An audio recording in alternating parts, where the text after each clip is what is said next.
So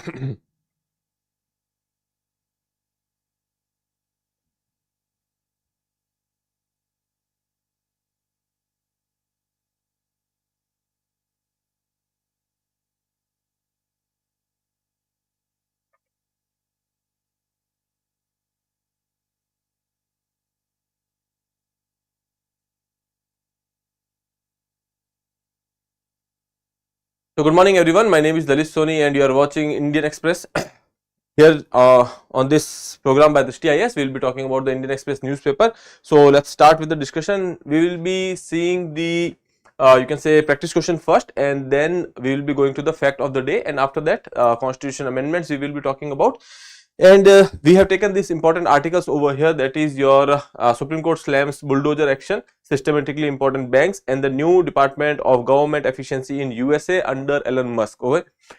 Now looking at the first article over here, that is Supreme Court slams bulldozer action. Here you can see there was this front page news, Supreme Court slams bulldozer action. Here in UP and other states you must have heard about the bulldozer justice. Okay, so we will be talking about that, and we will be seeing that what guidelines Supreme Court has given with respect to that. Okay, then moving further, systematically important banks.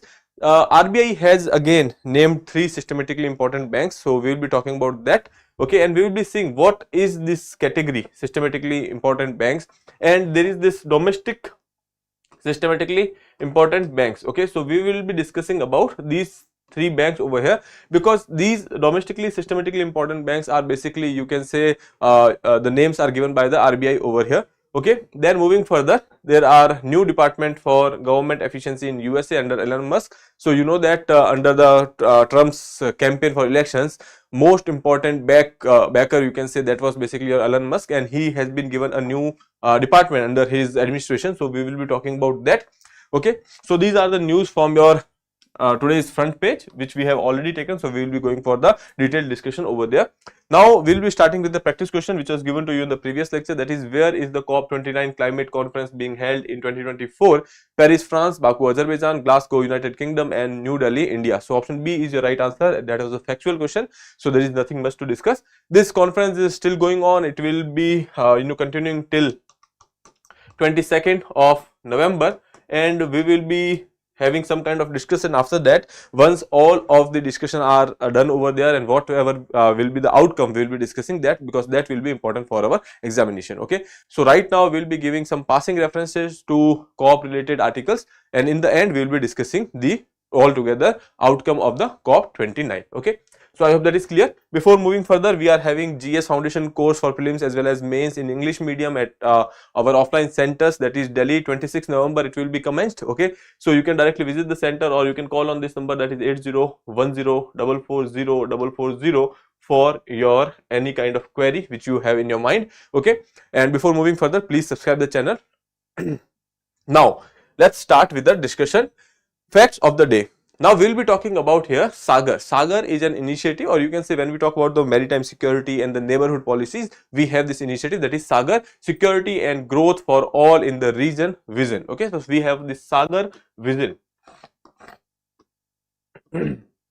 This is an initiative by India, but there are other, you can say, we are looking at the neighborhood and the countries in the neighborhood. Okay, launched in 2015 for regional security, sustainable growth and cooperation in the Indian Ocean region. Now this is restricted to Indian Ocean region. Core principle, if we talk about, so these are the same, that trust, respect for the maritime norms, regional security, and when we talk about the peaceful dispute resolution, etc. So these are basically, you can say, the core principle on which this vision will be working, aligned with the India's Act East policy and the neighborhood first policy. Okay, now when we talk about Act East policy, Look East policy, all these things has been discussed earlier. Okay, so we will be not going into details of that right now. Otherwise, when we talk about the significance of this particular vision, or the, you can say, this area, Indian Ocean region for India, so there are certain points over here, that economic vitality, if we talk about, so 95% of India's trade by volume is happening through this particular area. Okay,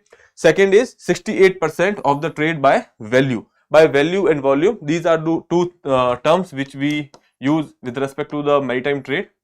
By volume, that means the amount of the, you can say, goods and services which are being transferred over here, and value, that is the, you can say, cost.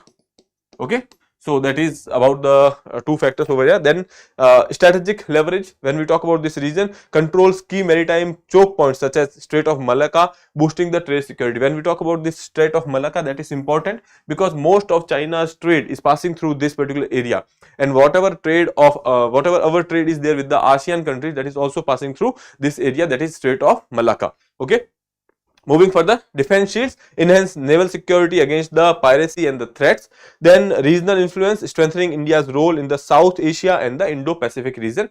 In this Indo-Pacific region, we are right now focusing, or you can say even USA is focusing in this area because of the presence of China in this region. Okay, so these are certain things with respect to the Sagar vision. Other than that, if we talk about the major initiative of India aligning with the Sagar vision, these are, you can say, maritime exercises. There are various maritime exercises which we are having with the neighboring countries like Singapore, Malaysia, and when we talk about Sri Lanka, etc. Okay, so that is there. Then collaborative mechanisms through platforms like Indian Ocean Rim Association, that is IORA, and Indian Ocean Naval Symposium, IONS. These are the platforms where various countries are coming together and having this collaborating or cooperative you can say approach over here.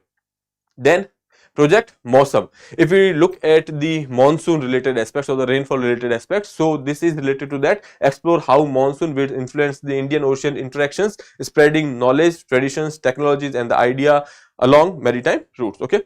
Moving further, Information Fusion Center, IOR. Okay, we have already talked about the Indian, you can say, with respect to the monsoon. Other than that, also there are information exchange which are happening in this region. Okay, so tracks maritime traffic, threats, and share real-time information. Okay.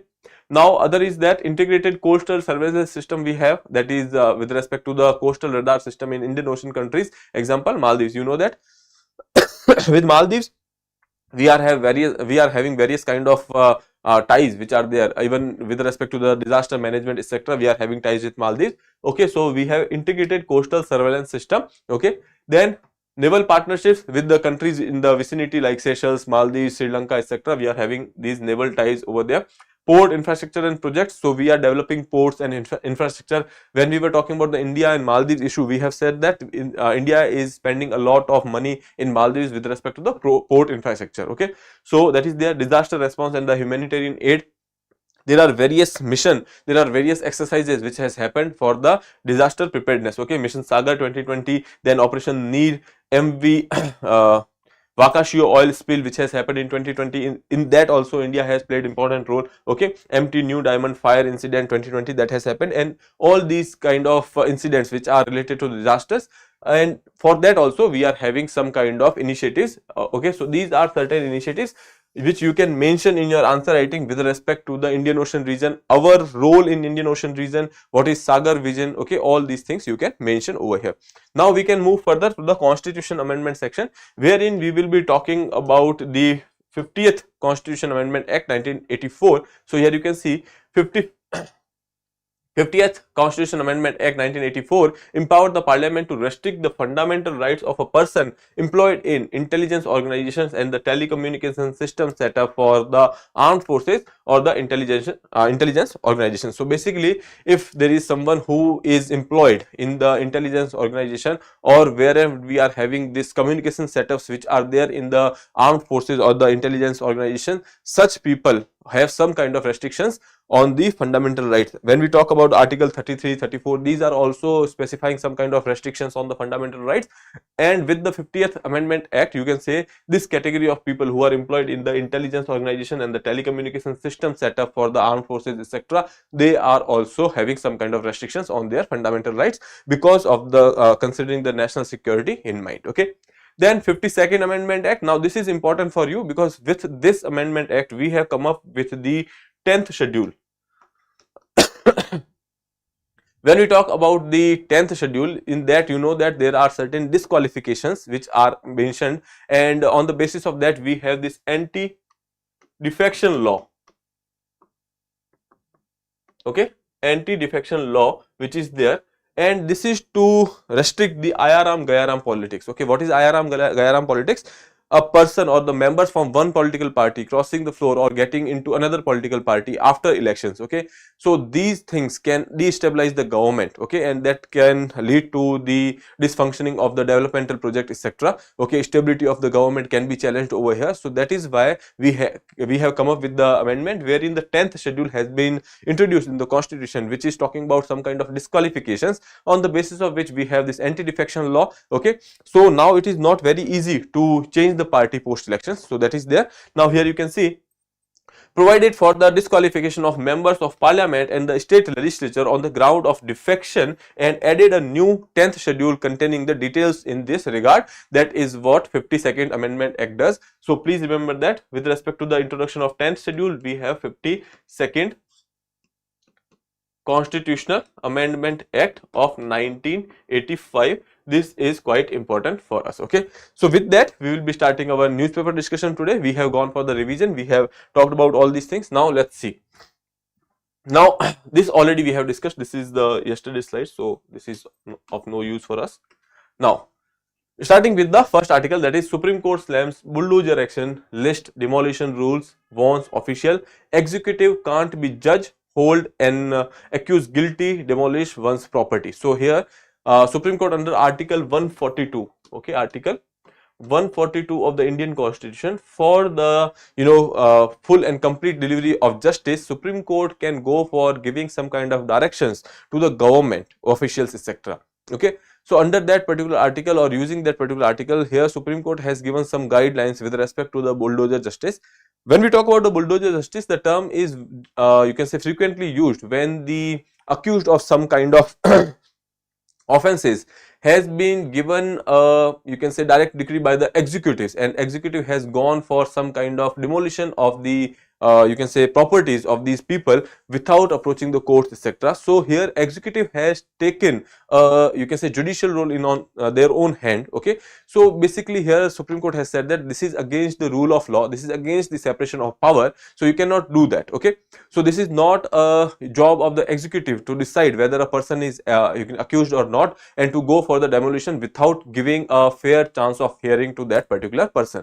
Okay, so Supreme Court has given some directions. If you have to go for the demolition of a particular property which is illegal, in that case also you have to follow a particular procedure. If you are not following the procedure, that is against the rule of law. Okay, so you have to follow the procedure established by the law, wherein here we will be talking about certain things over here. So let's see. Supreme Court has recently issued guidelines concerning the demolition carried out by the state authorities, often referred as the bulldozer justice. Okay, now this practice has involved destruction of the private properties without a complete judicial process, primarily targeting the alleged offenders. Now when we are talking about this alleged offenders, which means that there is an FIR, there is a case going on, but there is no conviction yet. Okay, since there is no conviction yet, and Supreme Court or the any kind of court where this case is been registered, they have not given a verdict yet. Okay, but they are going for the demolition of these properties or the private properties which they are saying that this is illegal, and they are not giving a fair chance to these people to hear the matter, or you can say for a fair chance of a hearing. Okay, so first thing is that is against the principle of natural justice as well, and when we talk about the rule of law, etc., that is against that as also. Now Supreme Court emphasized the importance of the due process and underscored that the demolition without it are unconstitutional. If you are not following the process, if you have not followed the procedure which is given in the law books, then it is unconstitutional. Okay, now let's see what are court's observation over here. Rule of law and the separation of power. Demolition of executive without proper legal procedure violates the principle of rule of law. Rule of law means that there are two things. One is your procedure established by law. Then there is due process of law.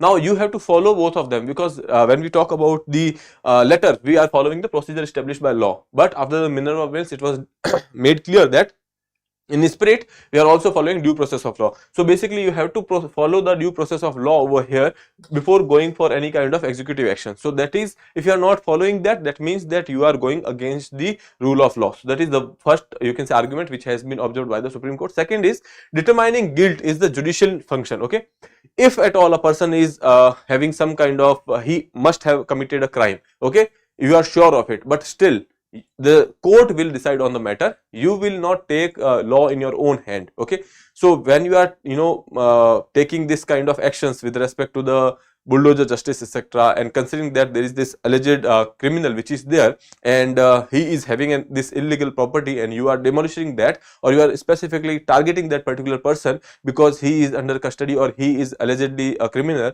and you are targeting to hit the property, and you are not following a rule of law. Okay, so that is not a good thing. That is invalid and unconstitutional. You are not supposed to do that, because that is the job of the court to decide what action should be taken after the conviction is there. Okay, determining guilt is a judicial function and not an executive one. Using bulldozers as a punitive tool undermines the natural justice and the constitutional democracy. Okay, so this is something which has been observed by the court. Second thing here is protection of the constitutional values. Arbitrary demolition go against the constitutional values and need strict legal checks.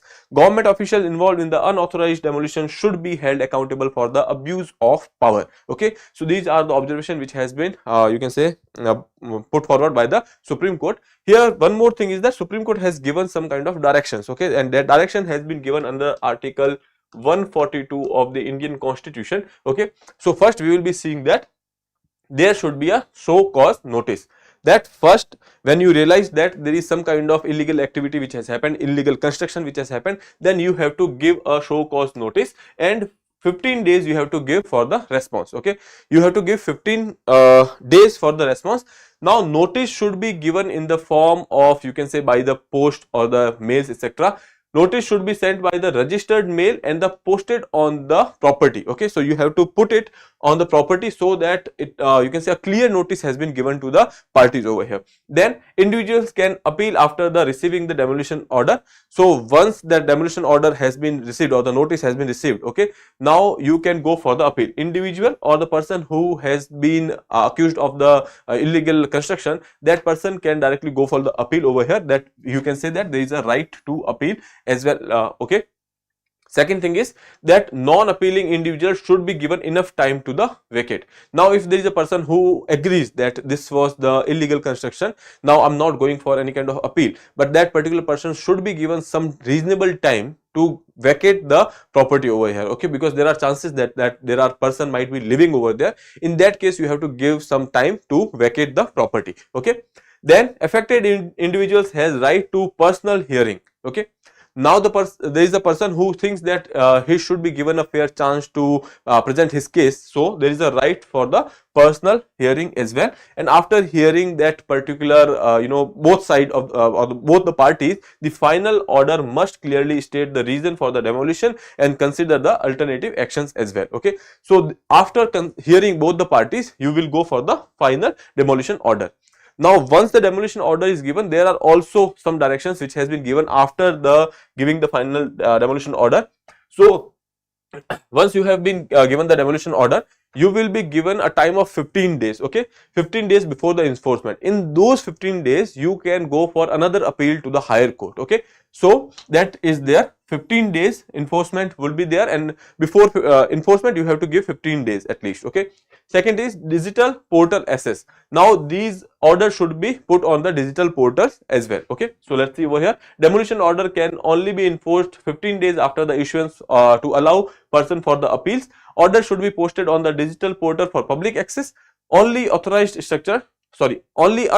or illegal structure should be demolished. Now that is the thing over here. Only illegal or unauthorized structure should be demolished. A detailed inspection and the videography of the demolition are required. Official responsible for the unauthorized demolition may face contempt charges and be liable for the compensation. Okay, so basically what they are saying is that first, after the you can say order is passed, you have to give 15 days to that particular person if he wants to go for the further appeal. So that is there. You have to put the order on the digital portals so that that can be there for the public access. Okay, demolition authorized is unauthorized structure only those structure which are basically illegal in nature, that all should be you can say demolished. and the process of the demolition should be videographed, and there should be inspection reports which has been there will be inspector which can create a report over there, and official accountability will be there. Whatever structure has been demolished, if you have gone for the demolition of a structure which is legal, okay, in that case you have, the official will be held responsible. Okay, so this is about the direction which has been given by the Supreme Court in this bulldozer justice case. Now we can move further to the next article, which is talking about the domestic systematically important banks. Okay, now there are certain banks which are too big to fail. Okay, too big to fail. That means that if these banks fails, there will be consequences. Economy might be impacted by their failure. Okay. Now there are certain banks like SBI, HDFC, ICICI. These banks are too big in nature that most their bases or the consumer base is so large. If these banks are failing, that means that there is a concern, or you can say government has to take certain steps, because if these banks are failing, that will have a deadly consequences on the economy as well. Because once these banks are failing, that means that the services which are provided by these banks, that will be you can say under scrutiny, or there will be some kind of disadvantage which will be faced by the consumers. Okay, other than that, there can be, since these banks are having a large consumer base and there are large services which has been provided by these banks, and when these banks are failing, that means that the one big section of the economy is failing, and ultimately that will harm the economy. Okay, so these are basically called as the you can say systematically important banks which are too big to fail. Now at the global level also there are certain banks, and at the domestic level also there are certain banks. When we talk about the global level, India does not have such a bank which is too big for the global level to fail. But in India, domestically, if we talk about, there are three banks which is, you can say, domestically systematically important. One is your SBI, second is HDFC, and ICICI.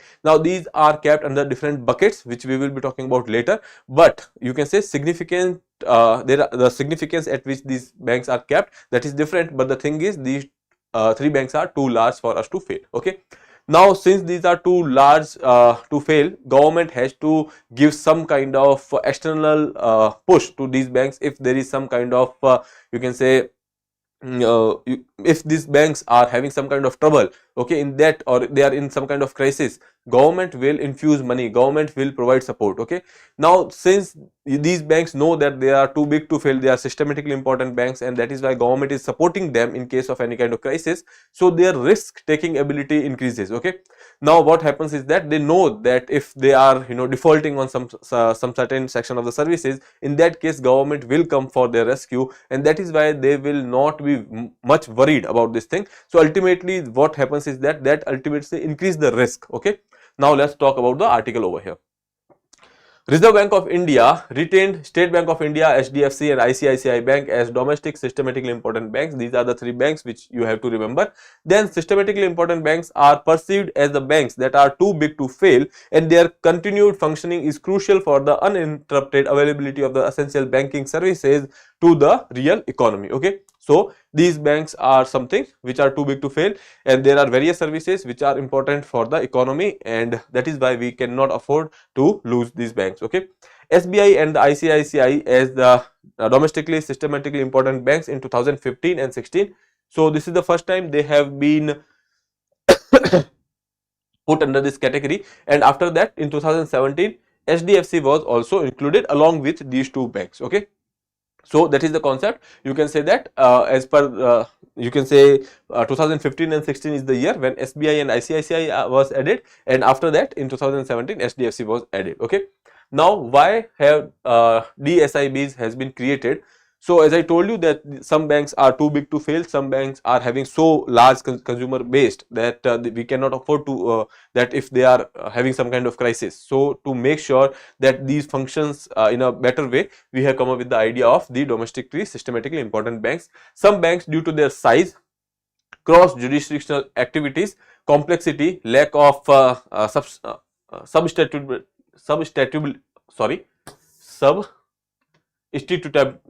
institutability. I'm sorry, this is something different, I never heard of this word.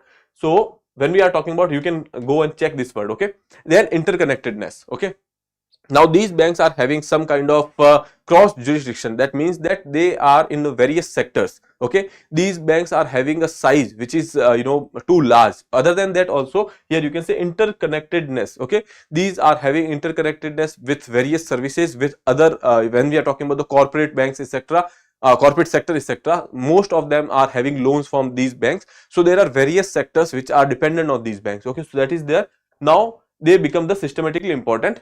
Disorderly failure of these banks has the potential to cause significant disruptions to the essential services they provide to the banking system. Okay, so because of their size, because of the interconnectedness, and they are providing some kind of essential services to the you can say banking ecosystem or the economy of the country, in turn to overall economic activity. So basically, since these are two interconnectedness, there is two interconnectedness, and ultimately that will lead to the overall economic activity. If there is something which is happening inside this, if there is a crisis in these banks, then it will impact the whole economy. Okay, so the continued functioning of these banks is important, and that is why we have come up with the idea of the domestically systematically important banks. Okay, SIBs are perceived as the banks that are too big to fail.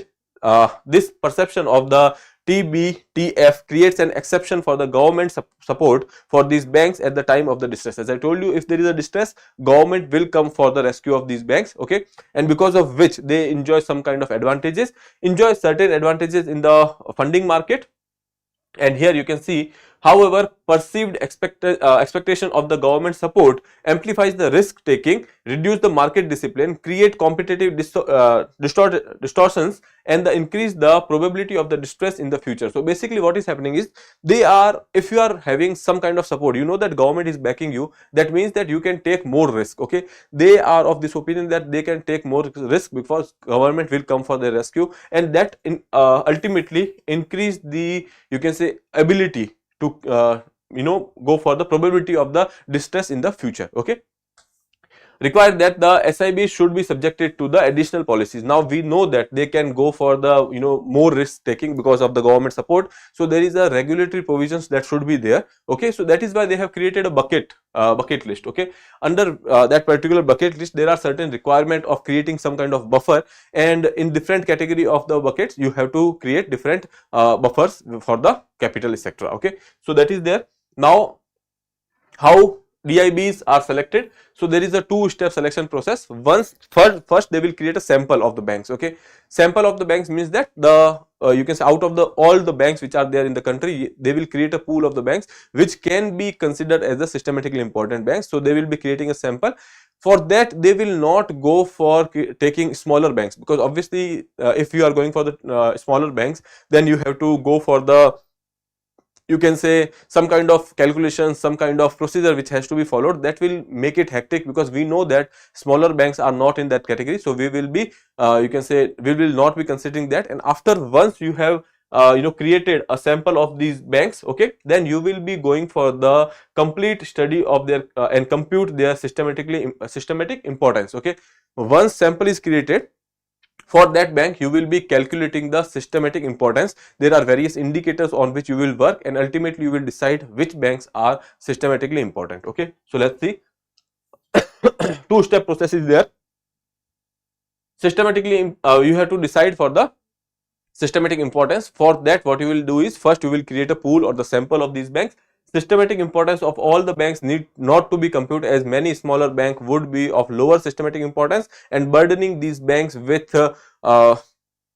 data requirements. Once when we are talking about these you can say calculation of the systematic importance, in that there are various data requirement on the regular basis. Now if we are putting this burden on the smaller banks, that will be critical and burdensome task. So that is why we will keep them out of this particular process. Okay, the sample of the banks for the identification of DSIB exclude many smaller banks. Once the sample of the banks is selected, detailed study to compute their systematic importance is initiated. Based on the range of indicator, a composite score of systematic importance for each bank is you can say completed.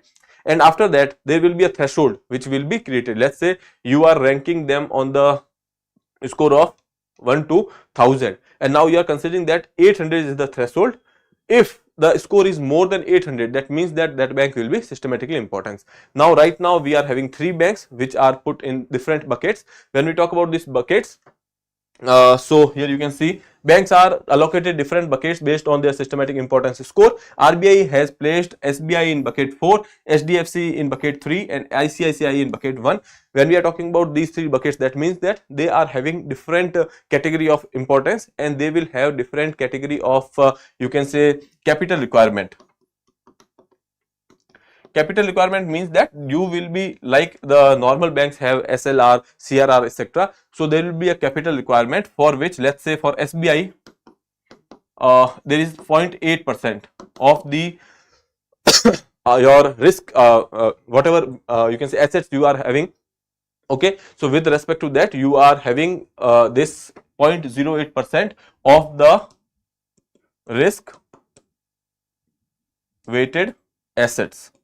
Okay, whatever your risky assets are there, 0.80% of that should be there in your buffer. Okay, so that is basically your bucket list. And when we talk about the banks are selected for the computation of the systematically importance based on the analysis of the size. As I told you, this we will be creating a sample of banks. So for that we will be taking size as a one factor. Okay, and we will be going for banks having size beyond 2% of the GDP. They will be considered for the sample. Okay, so this is about the systematically important banks. We have discussed that in detail. There are 3 banks which are domestically systematically important: SBI, HDFC and ICICI. How they are selected? They are selected on various parameters. Size is one of them. 2% of the GDP if you are having, then you will be there in the sample of these systematically important banks. And after that there will be a score which will be collected, and after once that score is calculated, then you will be considering one threshold, and beyond which if you are having these score, that means that you are systematically important banks. Okay, so that is what is the process which we have discussed. Now moving further, after Finance Commission nudge all state, but Arunachal Pradesh forms panel. Gujarat is the latest one. Okay, 15th Finance Commission that has been actually constituted, and that has observed that there are various states. Okay, they have to create the 6th state finance commissions in every state, but they did not. Okay, when you talk about the state finance commission, that is basically related to your local governance. Okay, when we talk about the panchayat and the urban local bodies, etc., for that for the distribution of money from the state government to the local panchayat or local administrative systems, for that you have state finance commission that has been given in the 73rd and 74th constitution amendments, wherein the idea of state finance commission was put forward. Okay, so technically the 6th state finance commission should be constituted, but there are various states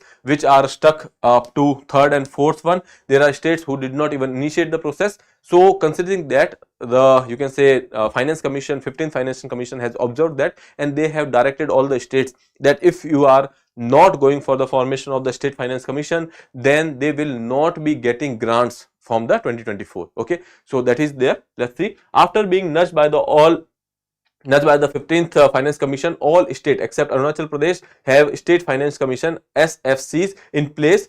The latest being Gujarat, which formed its commission on November 4th. Okay, so that is talking about the 6th state finance commission.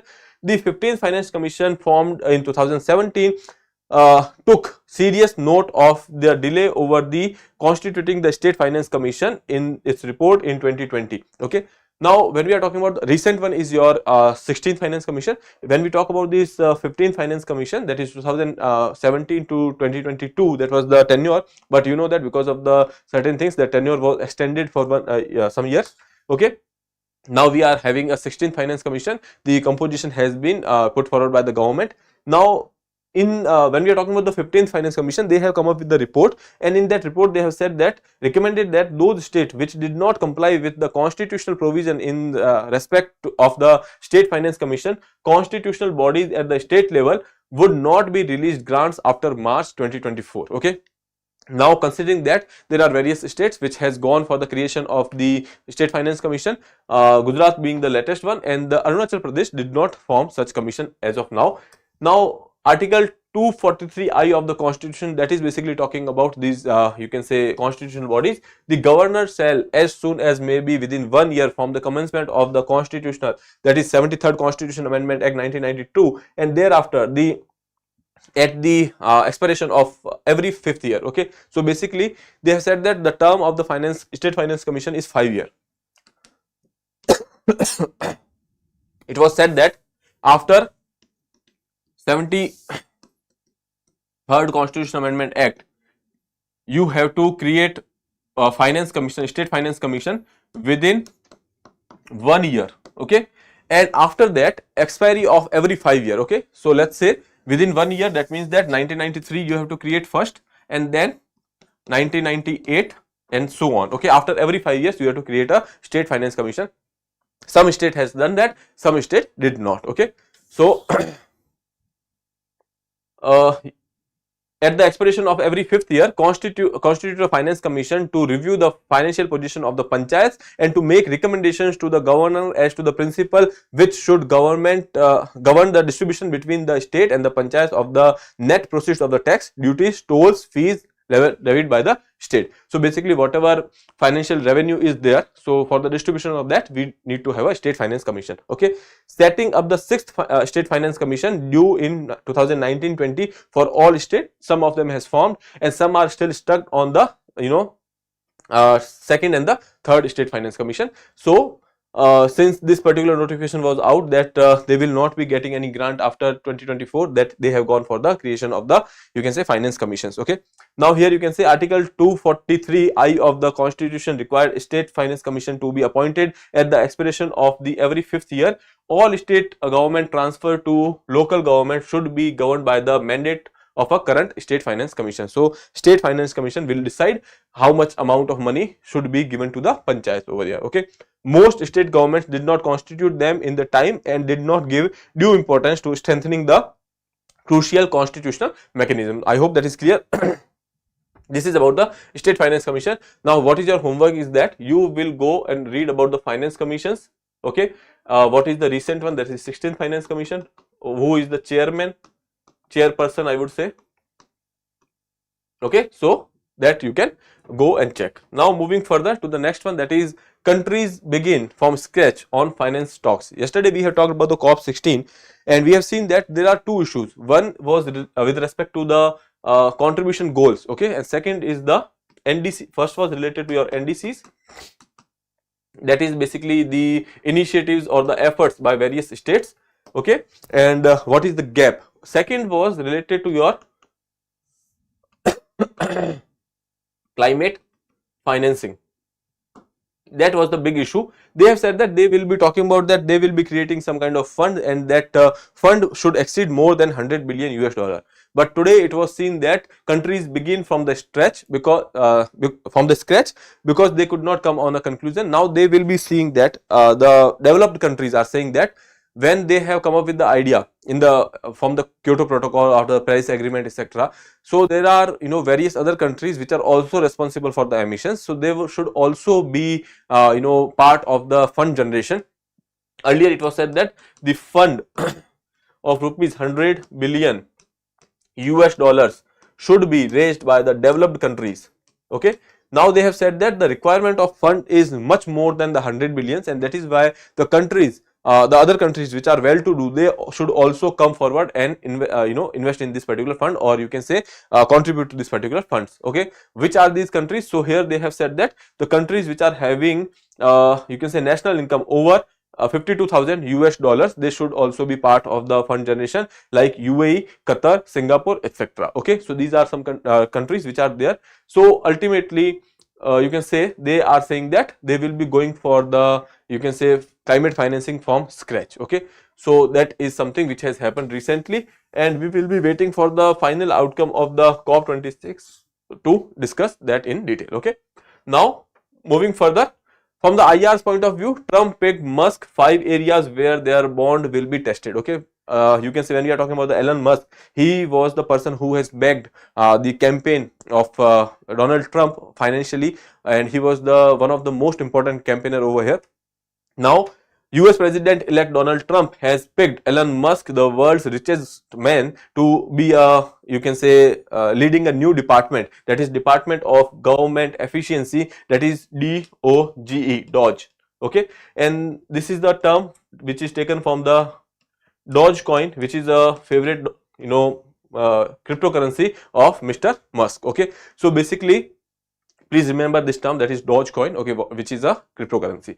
Now, Department of Government Efficiency, that will be under Elon Musk. Okay, now when we are looking at the cooperation which was there between Musk and Donald Trump, now there are certain points at which there can be divergence as well. So we'll be looking at the divergence over here. Musk Trump policy divergence. One is with respect to the regulatory policies.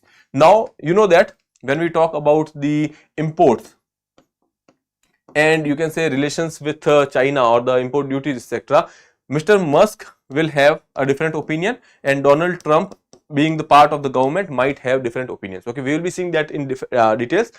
Talking about the China relations, if we talk about China, Trump is having a, you can say, little bit of negative perspective of China, but when we talk about the electric vehicles or the, you can say, Mr. Musk's investments and the trade with China, that is something good. So basically there can be a divergence over here. Electrical vehicles, when we talk about, so Mr. Musk is pro electric vehicles, but with respect to the government, you can say approval, etc., there he can face some kind of you can say hurdles over there. Then job cuts, both of them actually are in favor of job cuts. Okay, but the problem is that when you are in the government, you cannot go for job cuts that will act against your government. Okay, so that is, you can say, some populist measures should be taken, and this is something, if you are going for the job cuts, that means that the local people might be offended from that. Okay, so that is one thing. SpaceX and the Starlink, that is some, you can say, corporate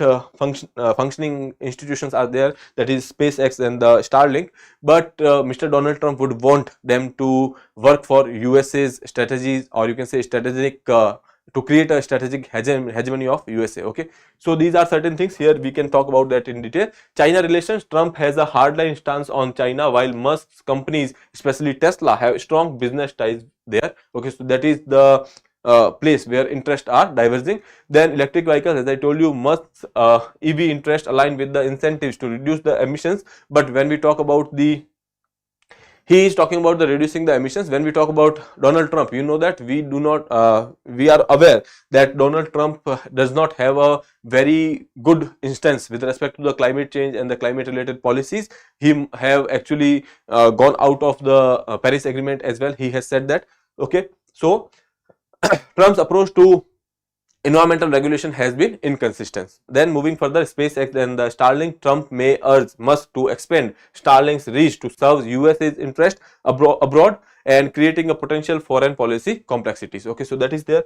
Then cutting jobs, as I told you, both Elon Musk and you can say Donald Trump, they are in favor of cost cutting, including the job cuts as seen in the, you can say, restructuring which has been done by the Elon Musk in the Twitter's case. Balancing job cut with the government role may present sensitive and the public relation challenges. Okay, then regulatory and the tax policies must support the reduced tax and the taxes and the minimum or the minimal regulatory constraint, aligning with the Trump's anti-bureaucracy stance. Managing regulatory responsibility while promoting a pro-business approach could create an internal conflict among the, you can say, simply they are saying that there can be a conflict of interest. Okay, one is that they are trying to go for the tax rate cuts. Okay, second thing is that he is a pro-business, or you can say he is having his own business. There can be conflict of interest, which is the thing which has been discussed in this article. So these are the 5 areas where there can be divergence between Donald Trump and the Elon Musk. Okay, so I hope that is clear. Important point over here is that you have actually you have to note that basically there is a Department of Government Efficiency which is under Elon Musk in USA. Okay, so that is about this article. Now we can move further to the passing reference. Lancet study is saying that about a quarter of the diabetics globally are Indians. So basically, if you look at the adult population in India, so out of the total cases, 828 million cases all over the world, 212 million cases are there in India. So we can say that nearly 1/4 of the cases of diabetics are there in India. There are 2-3 tests which has been talked about over here, not in detail, but the name has been given, like gold standard oral glucose tolerance test. That is one thing. Second thing is HbA1c test, fasting glucose test, which are there. So these tests are related to your diabetics. Okay. So most of the cases recently has been found in the young people. Now that is a cause of concern, because if you are having a diabetes, that means that is a problem, or you can say that is the disease that is basically you can say impacting your life choices. Okay, and that is because of the life choices which you are having. So ultimately that is a cause of concern. So this article you can go through. Now moving further, we have Trump's imminent trade war and what India must watch for. Okay, so we have discussed these things in the when we are talking about the elections, etc. So you can go through this article if you want. Here they have discussed that what India should do or what India should watch for during the Trump's second term. Okay. So this is all about today's discussion. We have gone through various articles. Now in the end we have a practice question for you, that is, which banks are retained by the Reserve Bank of India as domestic systematically important banks? DSIBs, State Bank of India, Punjab National Bank, SDFC. Option B is State Bank of India, ICICI and Axis Bank. Third is State Bank of India, SDFC and the ICICI Bank. And fourth and the last option is SDFC banks, ICICI Bank and the Bank of Baroda. You have to choose the banks which has been given a status of domestic systematically important banks by RBI. So that would be all. You can attempt this question and answer to me in the comment box. With that, I would like to take your leave. And if you have not subscribed the channel, please subscribe it. Have a nice day. Thank you.